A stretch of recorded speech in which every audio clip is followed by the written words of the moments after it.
I started watching major beliefs change. Not small opinions, major positions. Positions he publicly taught. Positions he built platforms around. Positions he sold products around. For years, he taught Israel only salvation.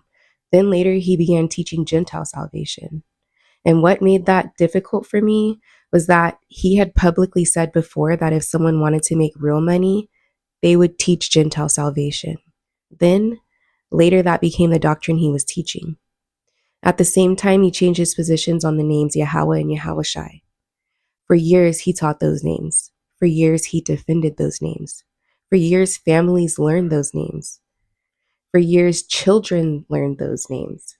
Then later, he began saying those were not actually the original Hebrew names, and that Paleo Hebrew was not even a true biblical dialect. This was especially difficult for me because those are the names I pray in.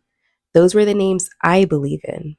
Those were the names I prayed throughout my pregnancy. Those were the names I prayed during my labor and delivery. I had a healthy pregnancy and a delivery that went exactly how I had hoped. And the entire time I was praying in those names. When I asked him about it, he told me I could still use those names and that it would not affect my salvation. He just no longer believed they were the original names. But what confused me was that he had spent years teaching those names publicly.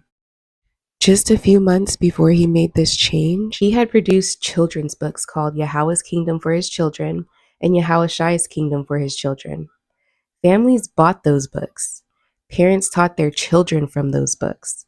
And when I pointed that out to him and said, "You just sold all those books with Yahweh and Yahushai's name in it," he told me, "I know, I'm going to have to make some more and put Gentiles in there."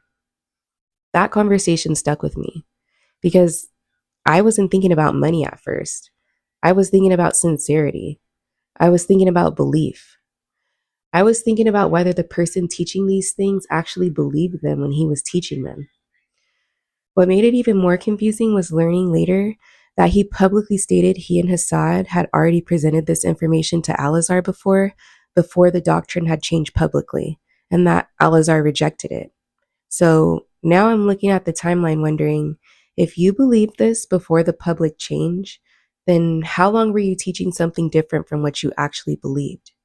And if these were major doctrinal issues, why continue producing materials, selling books, charging for classes, and building products around positions you no longer agreed with? Those were questions I wasn't ready to ask yet, but they started forming because some of the same things that made me question him as a husband eventually made me question him as a teacher.